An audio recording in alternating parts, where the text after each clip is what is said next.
letting me do it. Okay. We did last time in Shin Yud Zayin. We started it last time. And we in the Mishnah Berura, and he has a nice intro. I thought a nice introduction. I shouldn't qualify it, but I thought it was nice. His introduction, just to remind us quickly, the three categories of in terms of kosher. Somebody just shout it out.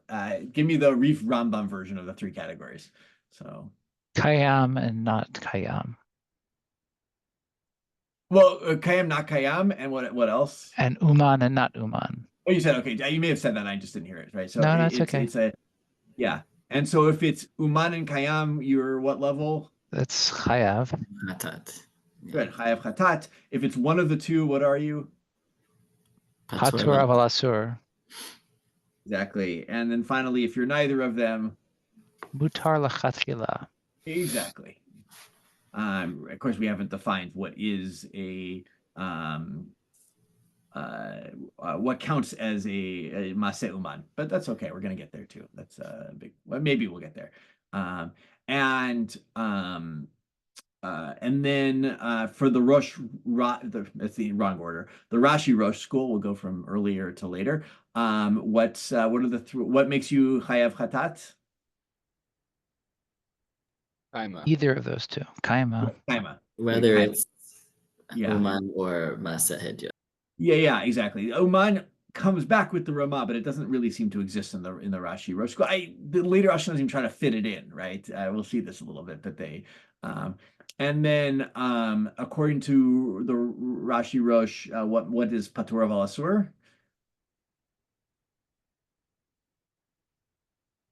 asur? Some not leolam, some not kaima length of time. Yeah, Ez's man. Although we saw there might be some opinions that kaima might be just a long time and may not be leolam, right? So Ez's man is not kaima, right? And what is mutar lechachila? Bobayo. Yeah, and there's some opinions, right? We can actually see it in the Ramah.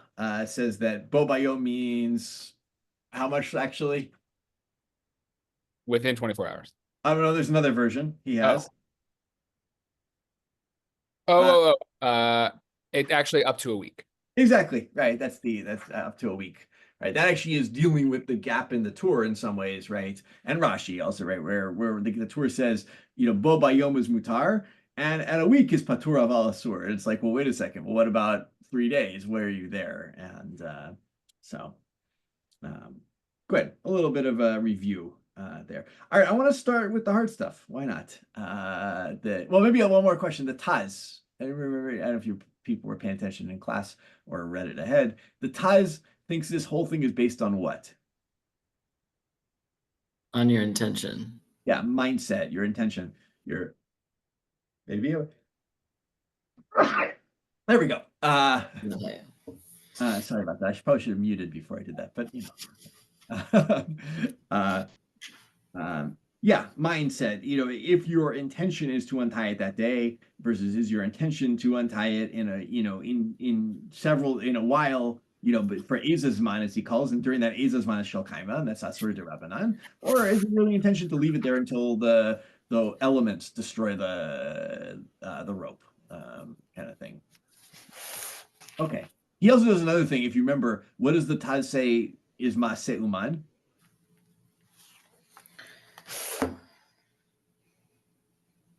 Should have warned you guys there would be a quiz in the email I didn't send out. Also that we need actually a copy of the Taz. Yeah. Like the strength of the knot. Exactly. Right? Yeah. It's about a strong knot. So good. That's all the information I think we need to dive into this Be'ur Halacha Kosher V'chule. It ain't short. We may not do the whole thing. But let's see. We'll get Ori before he has to leave for carpool. Whenever you leave, you stay in this year. But on the carpool line. Start us out. I'll take it, but I'm patur this week from carpool duty. Oh, you are? Oh, good. That's turns out. That's sorry. Maybe not good. Maybe you love carpool duty. I don't know, but take us away. Hakosher v'chule. kosher וכולי. דע, דקשר שאינו של קיימא, שאין חייבים עליו, מקרי כשהקשר עשוי שלא להתקיים בתמידות. So a kesher, a knot that is not of kaima, that you're not chayav on, is a kesher that's made not to last, really just not made to last for some period of time. Yeah, I think it's not the word I would. Yeah. Oh, tmidut meaning regularly? Yeah, like I might even be forever. Okay. But for a long time. I don't know what he actually means by tmidut. It might be forever, everlasting, but oh, tamid, yeah. Yeah. Maybe just I feel like indefinite. Sorry. I feel like maybe just indefinitely is a word that we've been. Yeah, I like that. I like indefinitely. I mean, it seems like he's saying it doesn't have to actually last forever. It just not has to. That's what he's saying. It says asui shelo lihitkayem b'timidut. It's not. It doesn't have to last until the sun goes out. That's a non-kaima knot is right. That you're not chayav on. Yeah, exactly. Which are we talking about patur? Yeah, exactly. So yeah. I wanted to ask you about this earlier in the week, Rav Joel. We've been reading asui meaning something close to intention a lot of the time, but I saw that on Monday you didn't always read it that way, depending on who, the context of what their larger point was. Like, it's not necessarily this individual's intention, like in the Taz.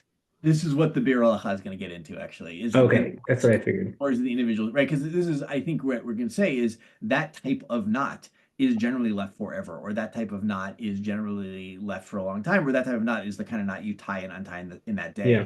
And the Taz is like, it's about your individual. I don't know, by the way, it's completely that the Taz is against that. He may be like that. People generally think this when they tie it. It might be okay with him as well. It's not obvious to me. It's not mukhrach that he does say with the Mishna Berura and the what is it, the Beit I can't remember which what was that? Beit Meir say he says, but maybe he does. This is not, by the way, I found this sometimes. Achronim will sometimes attack each other for things that the other one didn't necessarily say. And I don't know if they're using this as a jumping off point or, it's there's one that in particular that I know there's the Taz.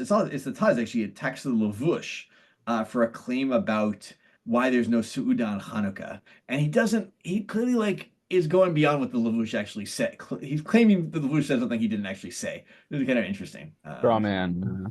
Yeah, exactly. So sometimes I think it's a terminology thing, because here, asui is a term we've been throwing around for a while, but it's not the meforash, that in the Tazi he gets more clear about what he means by intention, and that was easier to understand. But here, asui shaloli kayem, a knot that was made. Again, is that a knot that was made with the intention, or is that a knot that happened to be made, with that outcome, exactly, rather than that intention? Yeah. And right in here, the Mishnah Berura is going to get into that question. So okay. That's the So he explains, I like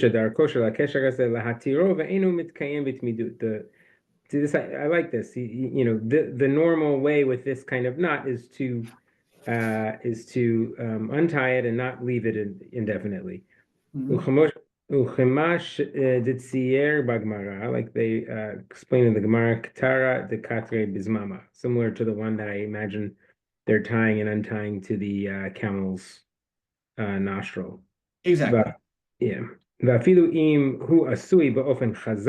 if it's actually done in a strong way, that you can't release with one hand. Mikre ben ledat tarif ve'arambam uben ledat harosh kesher she'enu shel kaima. Really, across the Rishonim, the Rif, the Rambam, and even the Rosh, this wouldn't be a kesher shel kaima. Kevin shadar kosher la kesher hazeh shelo lekaimo b'tmidut, because the normal way with this kind of knot is not to keep it indefinitely. Mm-hmm. I like that a lot. It's a little bit of a unifying approach, at least for the moment. Yes. Because again, it's not, from what I'm reading, it's not necessarily the individual's intent in that moment. It's the general intention with such a knot. Exactly. Yes. And it reminds me of we were discussing the Boy Scout knots that actually are made to untie easily. So some of them obviously would fall into the category of the one hand, and this is not necessarily that. Yeah, exactly. Well, and keep But going. again, it's still a kind of knot that you're intending to take out. That is usually intended to take out. Okay, we'll get there. Ure'aya mimai detanya b'tosefta. And a proof from what we saw in the Tosefta, v'hareisha hu ledat Rabbi Meir, k'mo shekatav Adarchei Moshe. The reisha of that is about Rabbi Meir. The chol kesher shel kaima sheyachol lahatiro v'achat miadav. Any kaima kesher that you actually could undo with one hand, o kesher she'eno shel kaima, or a knot that's not kaima she'en yachol lahatiro v'achat miadav, that he can't undo with one of his hands. So either of those criteria, either it being easy enough with one hand, or it's not kaima, and chayavim alav. Those are both, you're not chayiv. They're both patur. V'da'od Exactly. I mean, he hasn't gotten to mutar yet, right? Yeah. This is patur v'asur, and we don't paskin like the ratio. We don't paskin that if it's a shel kaima, but you can latiro bechad me'adav, that it's patur v'asur. That's only Rabbi Meir's opinion, and we don't paskin that. That's like they think that's how the Darchei Moshe brings it up, because the Beit Yosef quotes this breita, and he's like, why does he care about Rabbi Meir's position? Right? He's just kind of like it's a little weird. So, but he's bringing it because it clarifies the meaning of kaima. It does, exactly. Yes, I think that's really what's going on there. So okay. V'da'od dema sheposek b'shulchan aruch dekesher u'maaseh uman chayav, and what the Shulchan Aruch says, that a kesher maaseh uman is chayav, hu afilu oto hakesher. That's even the same knot, lo mihadak shapir, not so tight. V'yachol lahatiro b'achat miadav, and he can undo with one hand. U'chamo shekatav Mishna Berura, v'chein pasak v'darchei Moshe, ki Rabbanan plige al Rabbi Meir. The Rabbanan argue with Rabbi Meir, she'amar di'achol lahatiro b'achat miadav patur, that the loosening with one hand would have made it patur, but the Rabbanan argue with that. וכמו שכתב בספר יראים, לכן מוכח מפירוש המשניות לרמב"ם והרב שהם פליגי.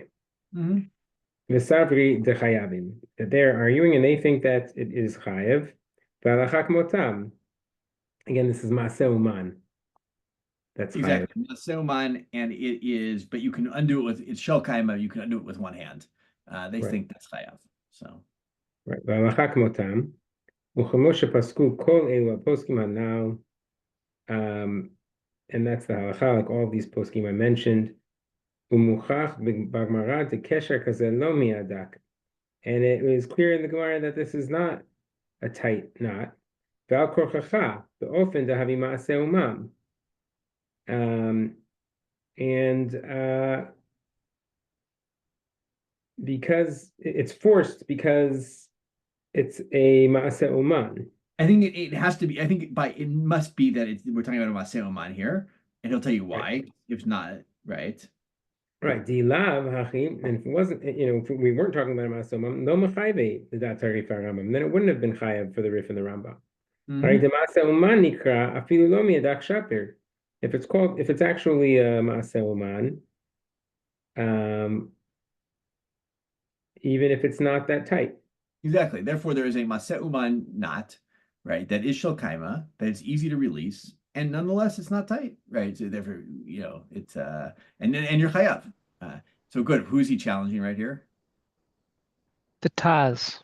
Definitely Yes, the Taz. The Taz. Potentially Rashi. But maybe, but he's really taking on the Taz. Okay.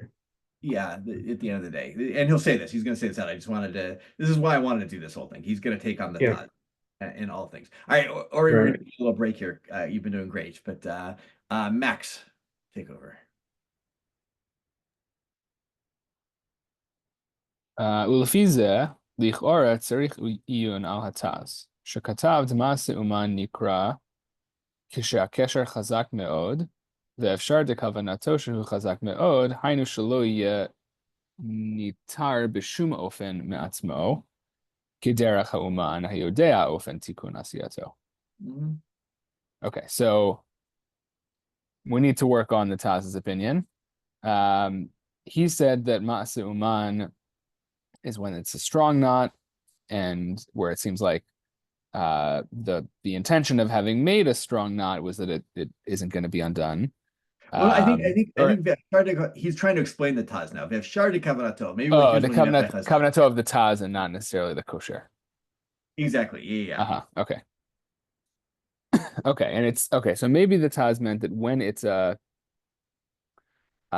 strong knot that can't be undone by any old individual, or I guess by the individual who tied it. Oh, no, not even that. But often smo, like on its own. In other words, it could be a quick release knot. It's just not going to come undone by it. It's not going to come undone unless someone does something. Exactly. Okay. All right. In the same way that that an uman who knows how to do such a thing would make such a knot. Exactly. Right. So he's explained that he's not going to attack the Taz again in a minute. But he's like, all right, I get it. Actually, there are really good knots that are quick release knots, but that actually, if you don't release them, they're going to stay there forever. And who knows how to tie that? I mean, an uman, right? That's actually, in some ways, that is the ultimate. This is the you brought up the case of your child with the knots on the shoe or whatever, the incredibly knotted shoe, right? Is like any Hilchot can tie a lasting knot, that's hard to undo. But it's like takes a real specialist to tie a easy to undo knot that's lasting. And that is a chayav knot. It may be also in some ways the ultimate version of Maseh Uman. So okay. Keep going.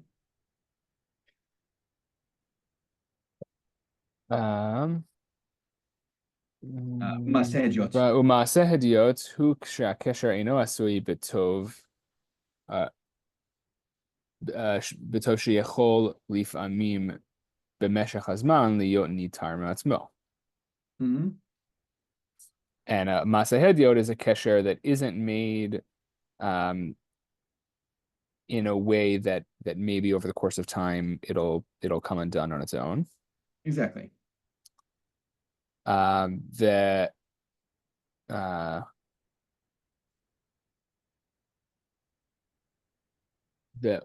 What is this Aleph Lamed? Is that what this? Oh, the Hilchot. Challenge this. Okay. That Maseh means a knot that could come out eventually. That could come out on its own. Right. So. Yeah. Exactly. Sorry. Hopefully, that's what I thought I heard you say. Right. So in other words, Maseh Uman is that it's not going to come undone by itself. Maseh Hediot might be that it comes undone on its own. Right. That's the difference. So. Got it. Okay. All right. Imkain amai palik harosh al harif bisvarazo. So how can the Rosh argue with the Rif with that svara, with that Uman svara? Exactly. That actually sounds just like the Rosh's case. How could there be a difference between the two of them? So Okay. Yesh lomar darosh svira le dekivanshu oseoto kedeshi kayem leolam matsuihu she oseoto shelo yenitar matzmo. Umashi kre lefamim shu nitar ein batal yedezeh. Shem kesher kaima mino. Okay, so the Rosh thinks that since it's made in a way that's going to last, and that it won't come undone on its own, even if sometimes it does come undone on its own, that doesn't it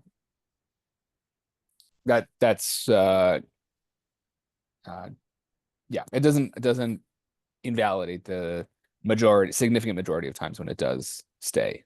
Yeah, or doesn't it make it not a kesher shel kaima, right? So in other words, in the Reach school, if it's not a maseh uman, it's not, like if it's the kind of thing that's going to come undone on its own, it loses the status of kesher shel kaima. And in the Rosh's school, no, okay, you meant for it to be kaima, because that's not, or this not meant to be, but I just didn't do a good job tying it.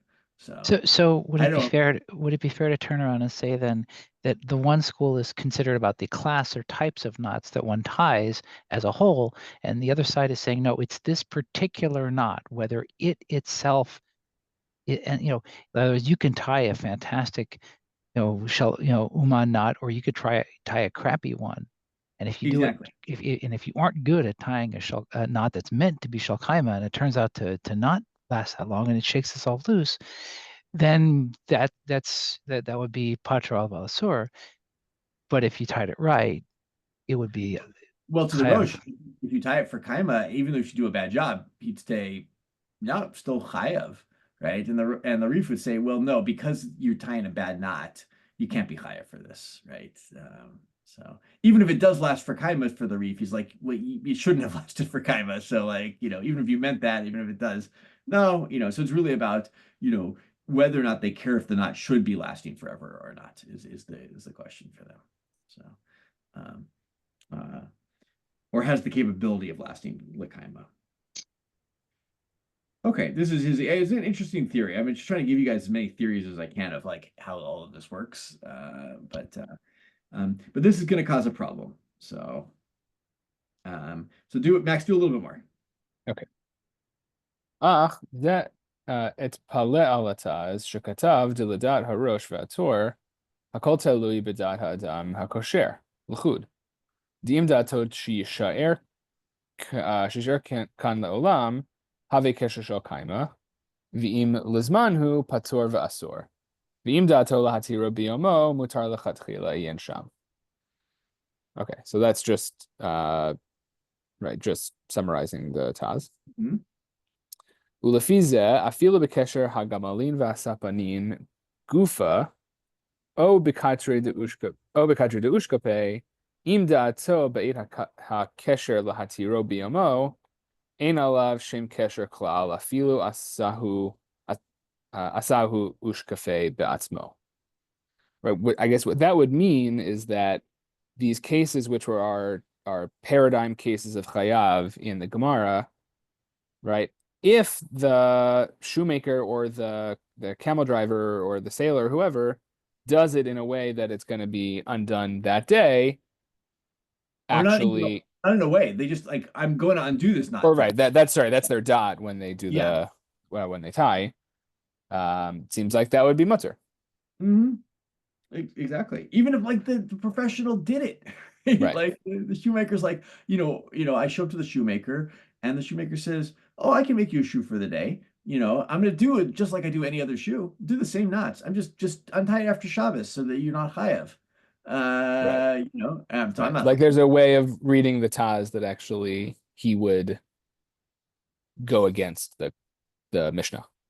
Exactly. Kind of. Yeah. So. Or at least have an exception to it, which seems to like get us out of all interesting problems that we get ourselves into in the Gemara. So it's like crazy. Okay.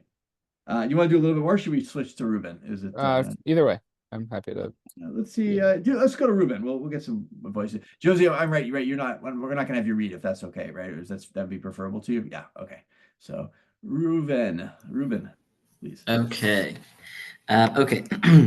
ולפי עניות דעתי צריך עיון גדול בזה. דנראה דקשר שדרכו של עולם לעשותו בקביעות לא אזלינן בתר מחשבת הכושר לבטל שם קשר ממנו. ומה דמצייר הגמרא במנהל בקשר דרבנן ובסנדל בקיטרא דקטרי אינהו, היינו באותן האנשים שדרכן שאין עושים הקשר שלהן בקביעות רק לפי שעה. Should I stop here? Should I keep going? I stop there for a minute. Yeah. Okay. So, in my humble opinion, we really need to investigate this because it seems like that a knot that is like it's the normal way of tying this knot is that it should last forever. It should be very long lasting.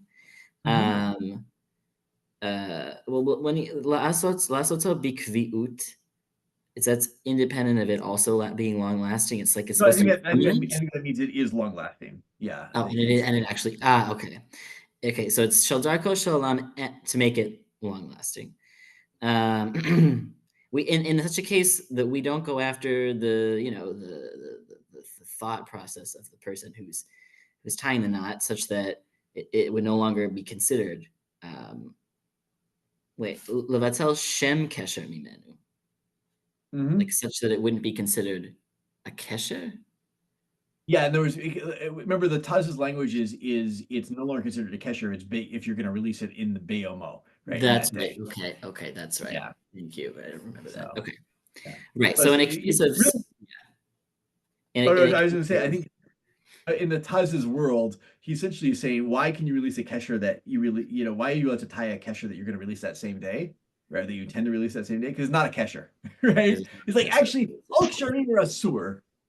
What's permitted? Something that may look like a kesher is not really a kesher.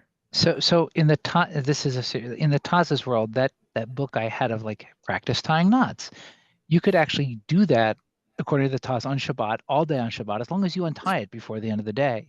You could tie the gnarliest, nastiest, most bestest knot just for funsies, as long as you untie it. In the Taz's world, we don't necessarily paskin that way. You don't even have to untie it. You just have to intend on untying exactly. it. Yeah. Even more, you're But you're right, because it's practiced, and your intention is to like keep playing with it. You're not trying to tie something tight. Yeah. In fact, actually, like if I have, right, usually those knot books come with a little rope, right? You're not gonna have the little rope there, yeah. Yeah, you're not gonna use it to tie anything. You're just like you're gonna do it to practice the knot. They don't give you enough rope to use it, make it useful. Just to make the knot itself. And so you're like, okay, that's proof already there. If that's what you're tying, is that little piece of rope that they came with the book.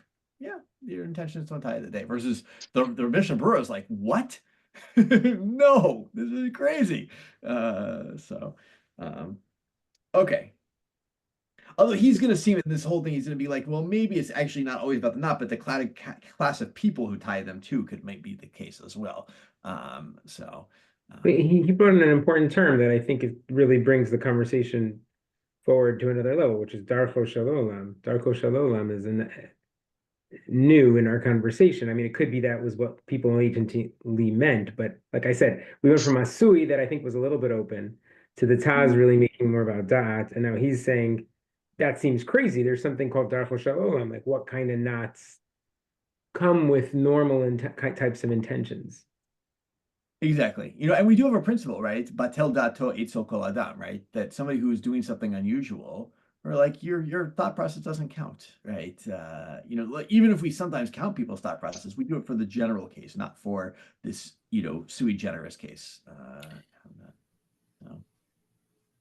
Although he doesn't bring that term up in this piece, but I was thinking about that. So, okay. Where were we? Ruben, you were reading, right? Yes, and then were we at Umab de Mitzayer Hagemara B'min Aleph B'Kesher D'Rabbanan? Yes, I haven't translated that part yet. So all these cases that the Gemara brings, the rabbinic sandals and the knots that people are tying and untying that same day, this has to do with people whose way is not to make a knot long lasting. Rather, it should just lasts a short time. I'm sure it's not litzlab davka shah achat, but it's it's a short time. A short time. So. And those cases in the Gemara are patur v'lasor. Those cases exactly, but they are right. And he's going to get. This is the issue. Is it sounds like the sandal or the D'Rabbanan kesher D'Rabbanan may not be a different kesher from the ushkapeh. It just might be that it's the type. How do you use the kesher, right? Are you doing it? Is it something you're sometimes untying, sometimes not, or is it supposed to be there forever? And this is what he's getting into. That actually seems to support the Taz in some ways, right? It's all about the different people. And in fact, right, the next case he's going to bring up, if you remember, there's the case of two people using the same shoe. And originally, I don't remember who the Rav says it's chayav. And he's like, chayav, I was asking about, is it asur or not? I was asking, he's like, why do you think that? He's like, because two people use the shoe. Sounds like the same knot could be both chayav, patur, and mutar, right? Not both. It can be all three things. And that seems to support Taz's claims. The Mishna Berura has got to fight against that here. He's going to be like, no, don't understand that. It's not about the individual person. It's about the class of people tying the knot. The darchei shel olam. The darko shel olam. So, okay, so keep going with that. Okay. וזה דמה לעניין חיובה לסנדל דנפקה בתרי, דמוכח שם דלא מקרה קשר. והיינו אפילו אם עשהו חזק כאין קיטרא דאושקפי, כדמוכח שם בגמרא, עיין שם ברש"י. So, okay, so, and this is similar to the case, when he says לעניין חיובה לסנדל, that's, I forget, which rabbi said that in the case of, was it Rabbi Yehuda who shared the shoes with his son? I forget the. Yeah, it was Rav Yehuda was the one who had the shoes, and Abaye was the one who's answering the question. Abaye said it was he was chayav at first, and then rescinded his position. So when Abaye said you would be chayav for regularly sharing a pair of shoes with someone else, and in that case, it's not called a kesher proper. It's not really properly or not. And this is even the case if you are tying your shoes on very tightly, like the Kitra de Ushkafe. Right, and then he's pointing us to the Gemara and to look at the Rashi's explanation. Umita'am de la'anashim ka'elu ein derech shel ha'kesher hazeh litkayem, ma she'ein ken be'inyanenu le'inyan ushkafe, shederech kol ha'olam she'osim kesher al zeh b'kvi'ut, vehu gam ken asahu chazak karaoi. לא אזלינן בתר דעתו שהוא חושב להתירו ביומו, ויתבטל על ידי זה שם קשר ממנו. I'm going to pause there. Okay, and from the reasoning that these folks, these people, it's not for these people, it's not their way to make a long-lasting knot. When he says anashim ke'elu, he's referring to like the case of people who share shoes in the case of a class of people. This class of people. It's the class of people that's important and not the individual. So maybe it's not always the knot that's important, but it's the class of people is important at least. So, but then still by class of people, is he not just referring to ordinary folks who you know are changing their shoes regularly, or is he still referring to is he being more specific than that? No, I think he's talking about like it's maybe even class of people isn't the right thing, but like how is that person, the normal person, tying the knot in that situation? How are they tying it? And not the individual, the miut situation of like, oh, there's a guy who's gonna like tie the knot, but wants to untie it that day, even though it doesn't look like that situation where you would untie it the same day. So, okay, so that for that class of people, or you look like you wanted to say. I'm just trying to add language to make that really clear. Like would it make sense to say class of people? Class of knot tires. Exactly. Yeah. Okay. You see my point? Like it's not Rabbanan and simple people, something like that. It's instances of that are common among knot tires, like shoe sharers. There's common ways that knotting is done. Exactly. And what the intention of those knots are. So, and it may look, shoe sharers may look like a knot that you'd be chayav for, but because they're shoe sharers, then it's clearly not the case. So that because shoe sharers often adjust. They often have to adjust those shoes. They expect when I tie this knot, I expect I'm going to be adjusting it later. Exactly. So okay, so you have the class of people, for example, the shoe sharers, whose way of tying is not to make a long-lasting knot, and that's not the case for example, the case of the ushkave, in which case the knot is designed to be very long-lasting. And then this v'hukam ken asau chazak ra'oi. Is that in reference to the anashim ke'elu who are tying knot? No, the ushkafe, like everybody ties the ushkape knot. Why is the ushkape knot mentioned there, right? Because everyone ties the ushkape knot really well and means it for it to last, is what he's saying. So there's some knots that like everybody, no matter the class, they're gonna tie it to be really good, and ushkape is one of those. Like the shoemaker's knot, you're gonna tie really well. So yeah, I think I'm just confused by this clause here, "Who gam ken asau chazak karawe." What that's yeah. Oh, it's if you do an ushkape and you do it well, I think is what he means, right? Oh, okay. So that's necessary condition. If you do an ushkafe, which and the intention there, well, maybe not intention, but the method there is always bikfiut, and you do it well. Mm-hmm. You do it appropriately, strongly, appropriately well. And in such a case, we're not going after the dot of anyone. That's Mhm. Okay, lo azlinan batar da'ato, shu choshev latiro biyomo, v'yitbatel al yedei zeh shem kesher mimenu. So we're not going after anyone's dot because wait. Yeah, in the We're still case, referring right? to where, the ushkafe case here. yeah. Okay. Remember the tie. You could say, yeah, what about the guy who ties the ushkape but wants to untie it that day? Or is just Right. playing around? It He's like, doesn't. we It don't doesn't. follow. It doesn't matter. Yeah. Yeah. Yeah. Okay. But is he making an exception if I happen to be bad at the ushkafe knot? Yeah, I think so. I think if you tie a bad ushkape, then that's maybe a surah, but not chayah. So if you don't do it chazak karoi, maybe. Yeah, Yeah. if I'm a novice at tying knots, then it's probably not shel kaima. So it's maybe not on the knot. It also has to do you have to do it well. Because that would get you out of any halacha, right? I mean, if I were to intend on breaking Shabbat in some other way, but mess it up, I might be asur of a patur, right? Like if I don't know if that's a good example, but meaning he's No, not, it is. it doesn't batel shem kesher, but it's not really doing it either. Yeah, this is part of the whole thing with shinui, right? It's like you're doing the That's what I was action. going to say. Yeah, it's same thing. We're doing Bora next week, right? Bora, we're gonna get if like you do a bad job, if you do Bora in a bad way, you may still be asur, right? Maybe batur, but it may be asur. If you do it really, really badly, then maybe it's allowed. Okay. I'm trying to think in terms of time. We've taken a lot of time. I want to stop here with this. I think this is just like we now have the theory of the Mishnah Berura, right? Which is that, yeah, it's not always on the knot, but it's on a class of people as opposed to the individual person's dot, right? Which is the important thing. So, and so he's fighting the Taz on this. Yeah. So I'm still trying to figure out if you were a professional knot tier, would you be forbidden from tying your shoes on Shabbat? Good. I think to the Mishnah Berura, you say no, because generally the class of people who are shoe tires, even if you're personally a professional knot tire, right? People when they tie their shoes to undo it. Oh, so it's the class of people tying that knot. So exactly. It's that Venn diagram intersection of people and knots.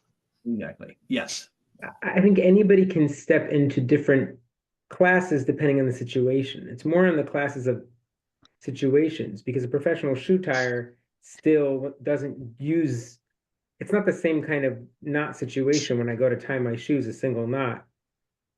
He's stepped into the exact same world as all of us when we tie our shoes, as opposed to when, he's tying. Also, they're living in a world, if I understand correctly, where there's a type of knot that's literally like the weave of the shoe, like it's creating a shoe. It is. Yes, the that's the ushkafe ushkafe, case. right? Yeah. No, it's not like although there's some interesting questions about can you lace shoes on Shabbos? Rav Avadia Yosef says yes, I actually remember correctly. But although we'll see maybe from the Shulchan, you can't do it for the first time. Their shoes are put together by a knot, essentially, right? That they're being held together in a way that ours are not. So when you say lacing shoes, like for example, if you have a pair of boots that need to be that in order to be put on, you don't just like tie the laces. You actually have to put thread the almost not quite, almost weave the shoelaces through holes, right? Yeah, that might be Rav okay. Avadia Yosef, would it be okay? Would that be okay according to other? I gotta double check. I think for a lot of people it would be, especially if you're already for most of the boots, you don't actually put them through the holes. You put them through like the hooks at that point. No, I'm talking about holes. I'm talking about my Doc Martens. Yeah, holes might be a little bit. It might be a little bit more controversial. I mean, this is actually important. Like when I stand guard at synagogue, I wear boots. Yeah. So let me find the Rav Avadia. We'll see one piece here that may be helpful too. I think today, in our next in the next half an hour we have together. Wow, we did a lot on the Bureau. I thought this might take us a while without even doing it, but I hope that's helpful because I just I wanted to. One of the two things I really want to get from this is one is it's very hard to create a theory around all of this, and the way you have to do it is like you have to balance it between the knot and the tire and the class of people, like in the situation and all that, and figure out like how do we make these determinations? They're very difficult. So, and also like as a posek, I think I'm not a posek, but you guys are all learning how to be. Maybe one day I'll be too. That when someone comes to you with a question, you can also question b'diavad and all that stuff, but like you can rely on certain of these theories, for certain things, or put certain theories together to be lenient about certain of these questions, or be strict about some of these questions. You're like, I don't know, that's venturing towards deoraita, or this one now it's pretty clearly in the Rabbanan at best. It's probably mutar according to some theories, and like maybe we have some fake the Rabbanan, kind of thing, and so Just to bring, I put that shoe in the chat during Shir last week, but I got when I had a back injury a few years ago, and I didn't want every day to like have to bend down to tie my shoes, and so I got these shoes that like they're basically slip-on shoes that remain tied, and I've been trying for the last week and a half to remember if when the shoes came they had already been tied by the manufacturer, or if I or someone tied them the first time, because like that actually, according to some opinions, like might be the difference between whether or not that's Dirabanan or Diraisa. And like it's just one of those cases that like there actually like might be a serious chashash there for that if you were to tie that shoe on Shabbos. I do, maybe I'll say this, look, I think, and I've had this own experience myself. I actually like before Shabbos to go. Sometimes some pairs of shoes that I have, I do not untie every time I put them on and take them off. Right, I leave them tied, and those I like to untie before Shabbos in case I'm gonna wear them. Where it's like, yeah, I show that I sometimes do it, or maybe even during the week untie it every day, just in case, like to make it more clear. But like if I were stuck, someone came to me and said, like, Joel, there are these shoes I really I need to wear for Shabbos. Maybe the weather requires me to wear them. And yeah, I didn't untie them recently. They've been tied for the last couple days, or sometimes I leave them that way. But I do always untie them every week. I mean, like, hey, maybe we can rely on the Ramah there, on the second opinion in the Ramah, where it's like, yeah, 7 days is the standard, not one day, and again, we're only hitting a Derabanan only, but we're hitting a Derabanan, so it's a fake Derabanan. Maybe there's room to be lenient, especially for great Sorech. Or maybe there's Sa'ar. Well, it right? sounds like the Mishnah Berura is pointing us away from your individual use of those shoes as being so important. I mean, the Kula or the Chumrah, I'm not so sure. But like, if it's a kind of shoe Good. that by less lazy people, Yes. normal consumers, it's being sold to be tied every day or whatever on use, and you happen to all the time slip them on and off. I think if I'm understanding the Mishnah Berurah here, it doesn't really matter what you do. That's a class of shoe that's a temp that you tie every day. Exactly. No, it's a good point. I think that the problem is there are lots of classes of people who leave their shoes untied, tied and slip them on and off. Yeah, it becomes like this cultural question of where you draw these lines. I mean, Max shoes was the most interesting because the shoe was like literally being marketed to be pre-tied, or if that's the right word. So that Exactly. interests me. But like if you're doing that with a pair of sneakers, do you say sneakers or do you say tennis shoes like my wife? I say both. So yeah. I grew up in New York saying sneakers. I'm like, those are sneakers. Like serious people tie those when they wear them. Yeah. It's Right, and like how does Hediot shift? Like you said serious people. Like how does Hediot shift between like right? Where's the normal consumer on this? Is like a weird question of answer. Yeah, I like bringing in marketing as like as something that I think is so part of our world of expectations that I don't know if any of the Achronim got to in this case. But the way things are marketed and sold, because that's such a constant and fast part of our lives, really seems to would make it really quite determined. Yeah, that's actually a really interesting question about how marketing determines a halacha category. And I wonder if there are poskim who deal with that. None that come to mind at the moment, but maybe there is one I've read before that I can't think of. I mean, I don't know if it was when we were doing the cans. The cans are basically marketed to be one-time use. I think that came into our discussion with I forget who the Achron was. Oh, it was a Sifas, Moshe? I think. So but Rav Lannis' great grandfather. That's Oh, yeah. But okay, good.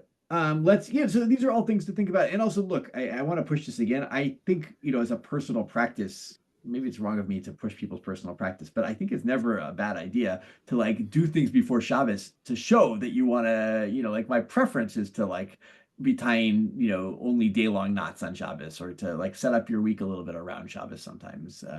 Even though you don't think necessarily that there's any problem with it, but do it a little bit extra of prep before Shabbos in that stuff. And also, if you forget, then don't freak out.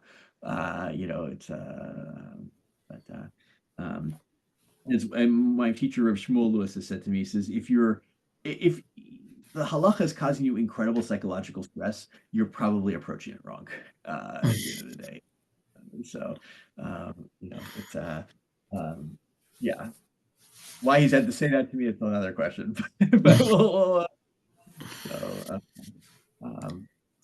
okay. Just, Rav Joel, I wanted to ask if memory serves, aren't the quote unquote rabbinic shoes, could those be akin to a sort of class of people who typically don't untie? They don't knot their shoes very tightly because they know they don't untie them every day. So I feel like the rabbinic shoe, it's not a class of shoe, it's a class of use of shoe.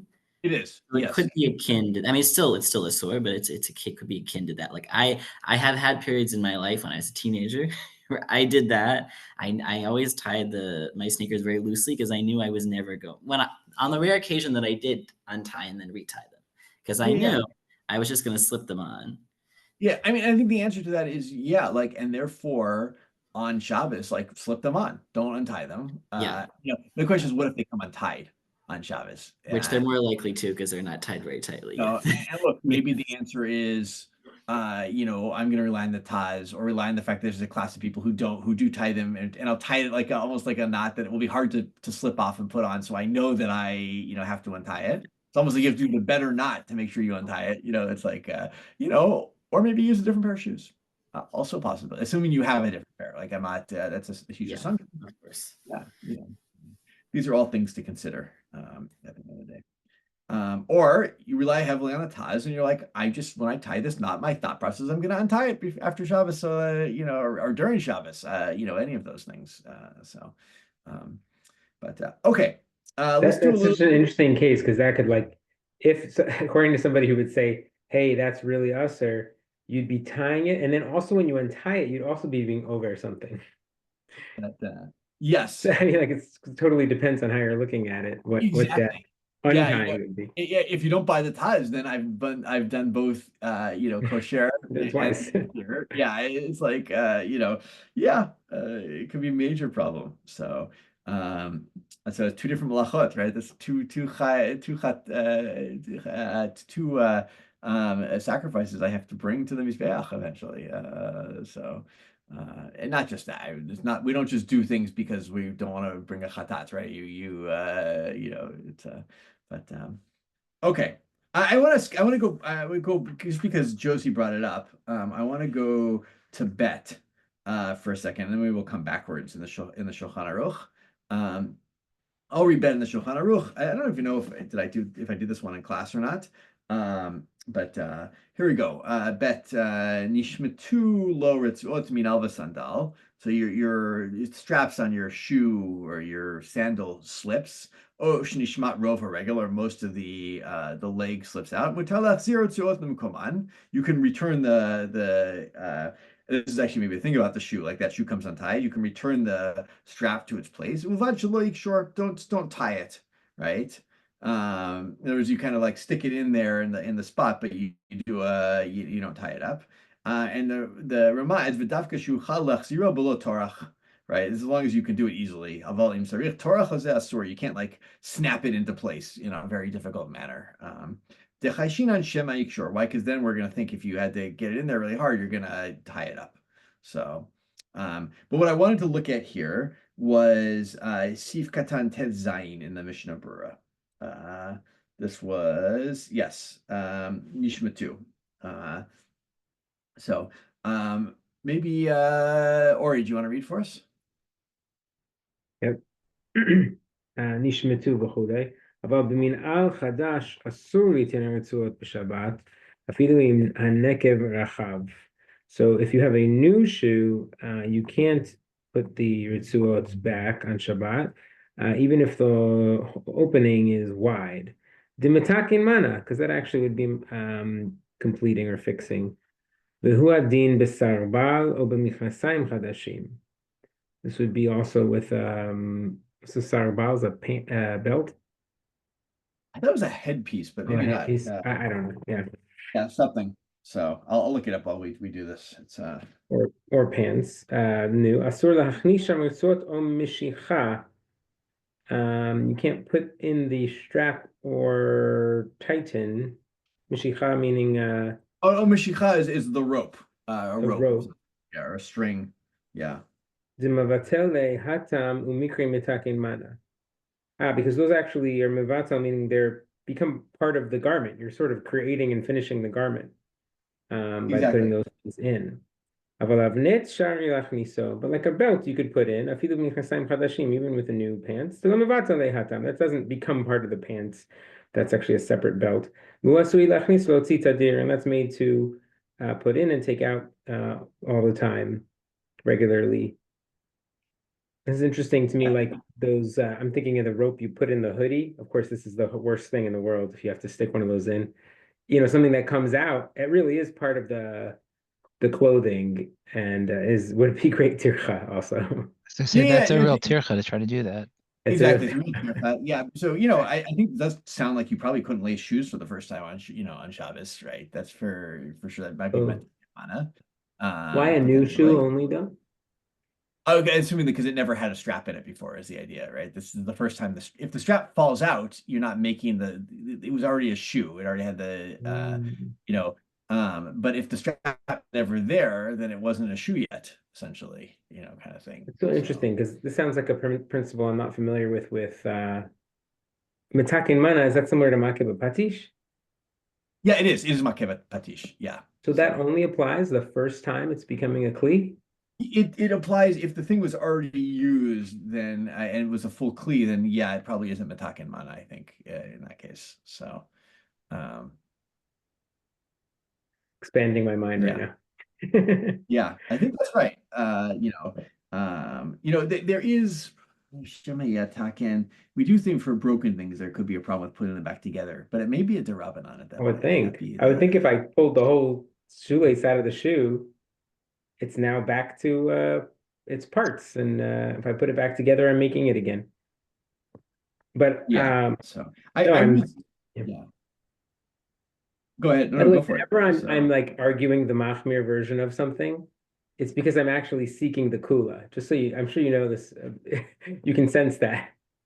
I want to really test and poke this idea because it's a real type of kula to say that you can only really do mitakin mana when the thing is new. That would apply in some really different cases that I don't think we've applied it.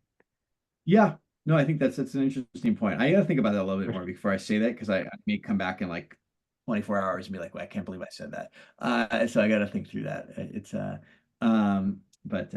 Yeah. By the way, I actually think it's very important on any halachic thing to not decide I'm going to be machmer, I'm going to be makil, but rather be open to both the chumrah and the kula, and then depend on the case and the need, right, for people.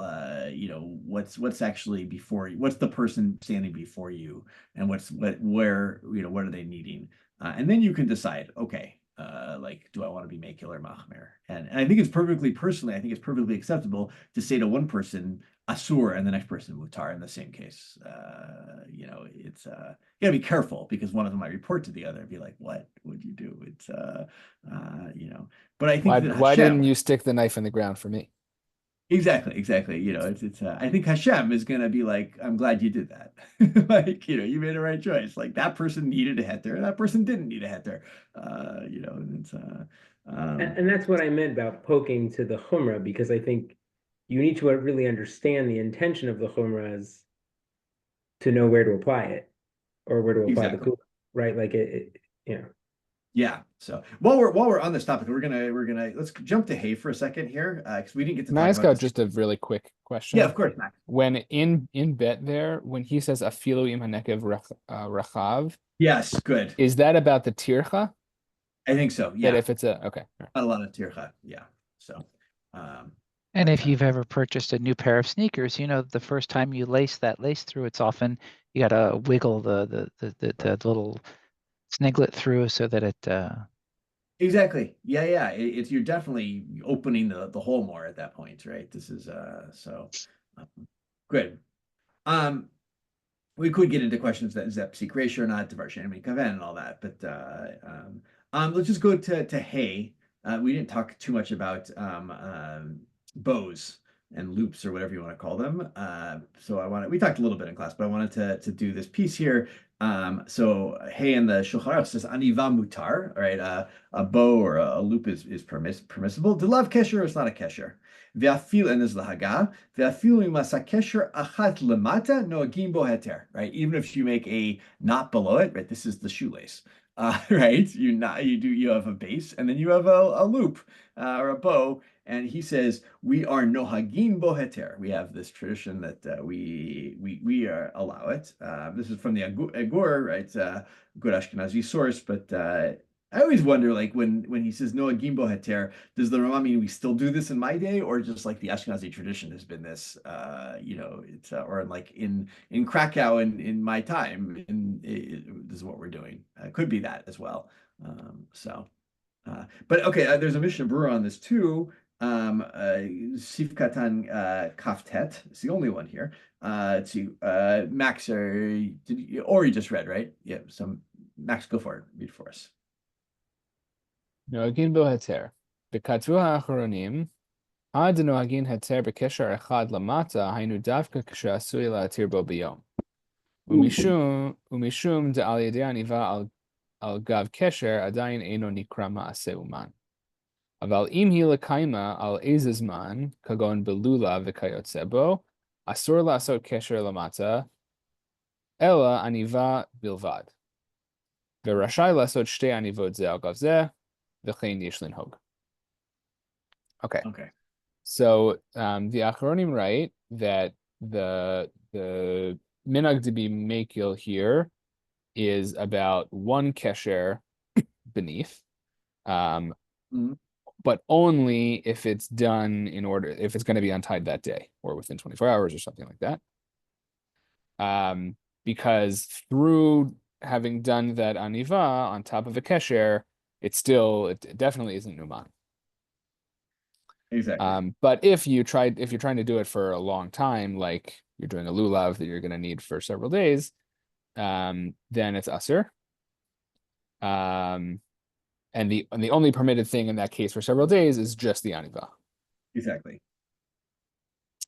But you can do two anivot. You can do two anivot, but not kesher, or I guess it would be kesher al gabe aniva if it's for several days. Or you can do aniva al gabe kesher for several days. That's right. Yeah, but you can do aniva al gabe aniva without a problem. So this is now what this looks like in reality. You got to play around with a little bit, but you can do this. This happens. My lulav often comes undone, maybe because I shake it too hard. I don't know. Or maybe that's proof that it's just a bad knot to begin with. It's not a kesher shel uman,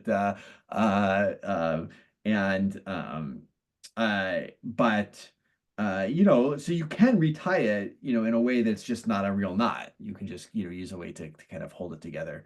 Potentially, you could probably put a rubber band over it too, right? The whole question would be matak and mana there. That would be the other question, right? Are you making something that wasn't a kosher to use kosher? But yeah. And if you want the same species, you could. Well, he says you do have to. Right? Isn't that Gidul min haaretz? Isn't that also a piece of it? Isn't Gidul min haaretz also a piece of? Yes, that's the thing. I think you do. Yeah, you can maybe put like a rubber band around the like a piece of lulav or something around it. I don't know. I have to think also Hilchot sukkah, Hilchot lulav. So yeah, but you do. It has to be Gidulei Aretz if I remember correctly. So, but yeah, people do that. They do a thing on top, right? Some people do like a metal piece on top of the Ruben and I read some when we did this at Hadarf years ago, and there was some sort of fancy, some tshuva we read with about someone's fancy covering for a lulav. I don't remember who it was. I wish I Yeah. remembered the details. Yeah, but I remember that. I've seen it. Metal, right? It was made of metal. Yes, yeah, I Yeah. think so. It was, or gold or something. Yeah. Okay. Let me see. Let's go back to Seif Aleph now. It's just a couple of things to tie up. Sorry, I just can't help myself. It's really it's a disease. Can I just go quick Yeah, of question course. to make sure I understand this? The kesher lamata, this is a real kesher, or this is like what we do in shoelaces, where you just loop Good it? question. I think it's what this is, but I'm not sure. Yeah. Yeah, because then he's not really saying, when he says Nagim bo heter, he's not really saying you can tie a kesher and tie an aniva on top. He's saying in this case that we all know about, where we do that like sort of pre-kesher, because Yeah. that's not even, it can't even last a second. It's only its combination with the aniva that even makes it like a temporary thing. And I feel like that is his intention because it's an obvious use. But then does the Mishnah Berura need to go out of his way to say that could be lekaima? Yeah, because otherwise, if you might think it's the same as just an aniva, and he's like, no, it's not the same thing as just an aniva. You know, because just an This aniva. idea that an aniva is always allowed is sort of like what he was saying in the Be'er Halacha. Like definitionally, an aniva is not shalkaima. Whatever Yes. you intend, it's But- an aniva is you're building a thing that you can pull out. That's what an aniva is. Yeah, I don't know if it's that we're posking like Rebbe Meir so much there, as I think this aniva is just not a kesher as far as they're concerned. That's a different category. Oh, even less than Yeah. yeah, So- but even isn't that for the same reason? Because it's not a kesher, it's something that is made right. So I was saying it's not kaima, but like it's not even a kesher. But then anyway, my point is yes, if there's a kesher underneath it, I could see the Mishnah Berura wanting to like clarify this. But if it's this kind of not real knot that we all know, I don't know what you do in lulav if it's similar to a shoe or it's actually a kesher. Well, the usual one is like very complicated, like your tefillin. Like, it's Yeah. like but it's actually a very professional knot. But what you can do, I actually have done this. I have done an aniva around my lulav, like just mainly partially that wasn't even on Chag, I think maybe it was like during Chol Moed of like I have no clue how to redo this thing. I'm just gonna find some way to use this piece of lulav to tie the three species together. I think it's similar because when you first wrap it in itself one time, you're doing it with the lulav on the inside. So Yes. it's like almost like a kesher that can't close like it would if there was nothing inside of it. Mhm. Isn't that Yes. essentially what we do with our shoes? Like it's like a knot, but because there's a shoe in the way, it doesn't tighten that. It doesn't close. Yeah, exactly. And same thing with the lulav. Yeah. Yeah. No, I think, and he's saying like, yeah, you could do that as long as you're planning to as long as it's the kind of knot that you untie every day. But if it's a knot that you normally would do that for and leave for 7 days, that might be a problem. Yeah, I'm surprised by that. Based on that Berura Halacha we read. Sure, that's fair. It's Yeah. by the way, I don't always know the Mishnah Berura is consistent. It's also fair to say, it's like one of the hardest things for poskim to be completely consistent across the board with their shitot, right? Because there's just too many facts that you have to deal with at the end of the day. All right, we've got like 5 minutes. What do I want to do? Oh yeah, let's actually want to start with Seif Katan Vav. We've done Seif Aleph in the Shohar several times. I don't think we need to review the whole thing right now, but this is the in the Ashkenazi world, right? That that any kesher that isn't meant to be untied that day, right? The Rama says Yeshomrim shekol kesher she'eno asur le'atir be'oto hayom mikre shel kaima, right? So I wanted to read the Mishnah Berura of Be'oto Hayom Atzmo. So Reuven, can you read that for us? Yes. Okay. Be'oto Yom Atzmo. Right. So any kesher that's not made but to be untied Be'oto Yom Atzmo is considered shel kaima. That's what you said, right? Ela lemachar, aval im asui lahatir beleil motzei Shabbos lo mikre shel kaima klal umutar lechatchila. Okay. If this knot is made to be undone the night when after Shabbos ends, it's not called shel kaima. It's not in that category. It's permitted from the outset. ומיהו אם כושר בליל שבס קודש, ועשוי להתיר ביום שבס עצמו, אף על גב דאין ממש באותו יום, מכל מקום יש לומר דשארי. דכל פחות מכ"ד שעות. Yes. Okay, yeah. ביומו, mikre. Mhm.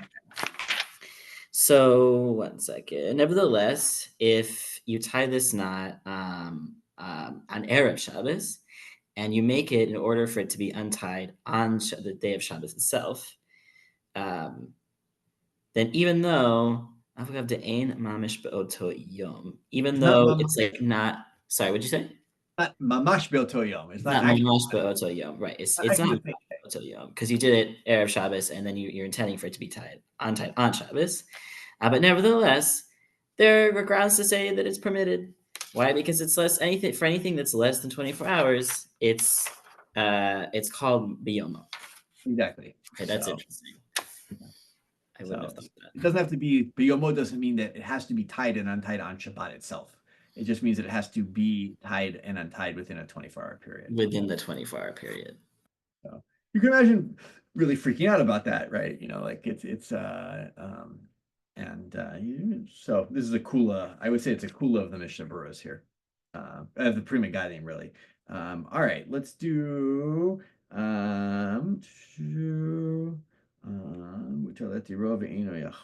oh yes, this is the other one I really wanted to do. Sif Katan Zayin. It's the next one. Look at that. But this is on the let me find out. This is the rule in the, it's actually very important in the Ramai. Says v'chein linyan hatarato dino kimo linyan kishirato, right? The rule, can you untie a knot, is the same as if you could tie the knot. If you could tie that knot, you could untie it, vice versa, right? You know, they're equal. Okay, and this is Zayin in the Mishnah Berura. Ori, take it away for us. Dino כמו? Yes. רוצה לומר, אם הוא קשר שחייבים על קישורו, חייבים על היתרו.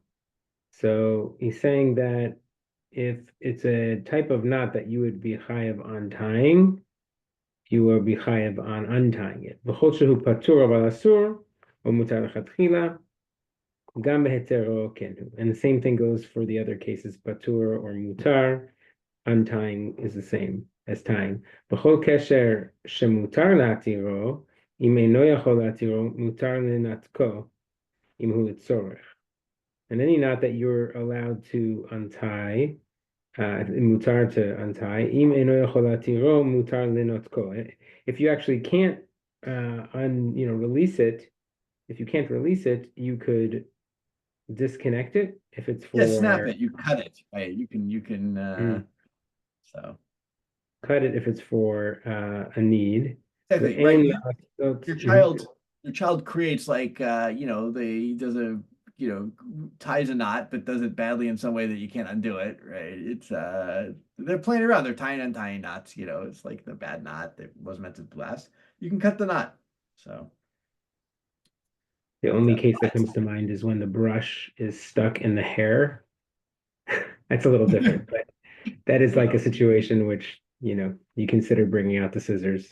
Yeah, probably there on Shabbos you can't do that, but that's a different story. Yeah. I figured it was a slightly different. Okay. Ve'en la'asot ken bifnei am ha'aretz. You shouldn't do that in front of an average person. Shelo yavo la'hakel yoter.